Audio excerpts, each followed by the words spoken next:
Here are some ideas for 5 daily productive homeschooling tips.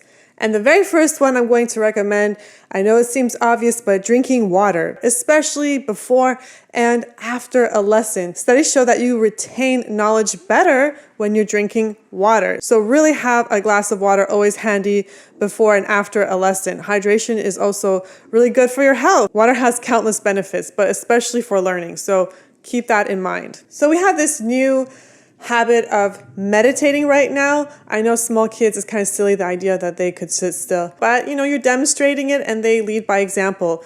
Why I'm mentioning specifically meditating, because I actually lie down on my back on the floor, and that's actually good for your posture. There are benefits for me and for my kids, and I do this for 3 minutes. Meditating is super beneficial for kids, especially small children. While we're doing this, even though they're kind of running around, sometimes they have a few seconds where they try. My daughter is very open to the idea of meditation, not so much my son, but they know that this is something that is important, and hopefully they'll have this as a habit when they're older, because meditating has countless benefits, especially for learning. I really like the idea of being productive, so that's why I really like this coloring book I recently published. It is a bilingual coloring book, actually. So while the kids are coloring, parents have phrases in Spanish or French, whichever you like, and you can say things like color in the lines, which marker would you like to use?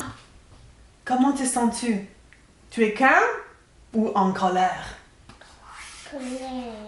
Oh. And you can even scan with a QR code here, so that way you can hear how the phrases are pronounced by a native speaker. Peux-tu colorier l'éléphant en bleu? You're not quizzing them or anything, you're just talking to them, and when you're using your gestures and good enthusiasm, good energy, kids are able to understand above their language abilities. That's called comprehensible input.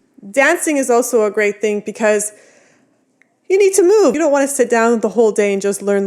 You need to move, you need to get some energy out, and that's also good for learning. I also, like with everything else, I try to kill as many birds with a stone as possible. So I put on foreign music or music of different genres, so they're also passively learning at the same time. I really love music because, especially with the right songs, you're learning something and you're opening your mind. For lunch, we're listening to a full album of classical music, and in the morning, we're listening to a full French children's album or a Spanish children's album. With Apple Music, I don't know if the other ones do this, but you can actually see the lyrics, so you as a parent can understand what's being said, and maybe you can teach them too. So I really like that, because I don't speak French that well, so this lyrics thing really helps me out.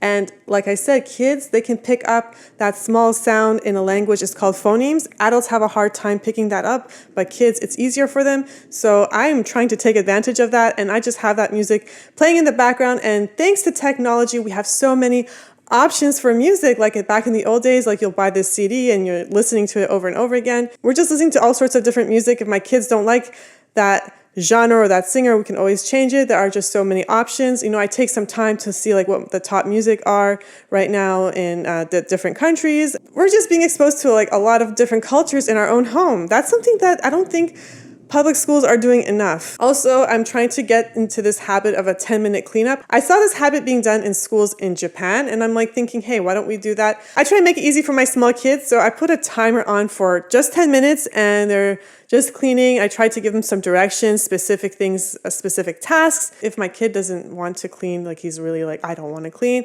I say, okay, just sit down and like listen to how I'm cleaning. I'm trying to explain to him how I clean. And now he's saying, oh, I just want to listen all the time. But I try to encourage him, just to do like one simple task, because, cleaning seems very overwhelming for kids, even for adults. So when we try to break it up in small tasks, I have a timer for 10 minutes. He knows that it's going to be done soon. I have a song also in French that I sing while we're cleaning up, so he knows the words associated with that task in another language. So that's another way they're learning. They're learning about bacteria. They're learning about science. I'm trying to tell them how we need clean air to breathe. We don't want dust around here. We don't want bacteria around here. We're trying to clean and have a good learning environment. And when you're in a clean environment, you're learning. It's good for your mind. Countless benefits there again. Bonus tip, have fun. Fun is good for your brain. You don't have to have everything with an educational agenda. Sometimes you can just have fun and that's it. Like joy in itself is good for the brain. You need to have fun. If you're not having fun, you're not going to be receptive to learning. And I actually read that in a book. You'll see videos on my channel where we're like going to places. I try to get them out doing interesting, fun things. I really like these immersive art galleries I take my kids to. I think it's a really magical place. Kids love pretend play, whatever your kids really find fun. I mean, TV is fun for them, but like, of course, obviously avoid that. Fun is really the foundations for a good learning experience. Another bonus tip I have is if you have a backyard, if possible, try gardening, something you can do every day, because in the garden, they're learning not just about watering plants, like you're learning about fertilizer, composting. I'm learning it right now about grafting. These are really important, cool things. It's part of biology, which is part of science. So, and they're out and they're actually seeing it in the real world, not in a textbook. I also have another YouTube channel about gardening. That has been really great for our homeschooling. So I hope this video was helpful. I hope you got some tips out of it. If there is something that I didn't include, please mention it in the comments. I read all the comments, and check out the videos on my YouTube channel. I have plenty of videos on other homeschooling tips.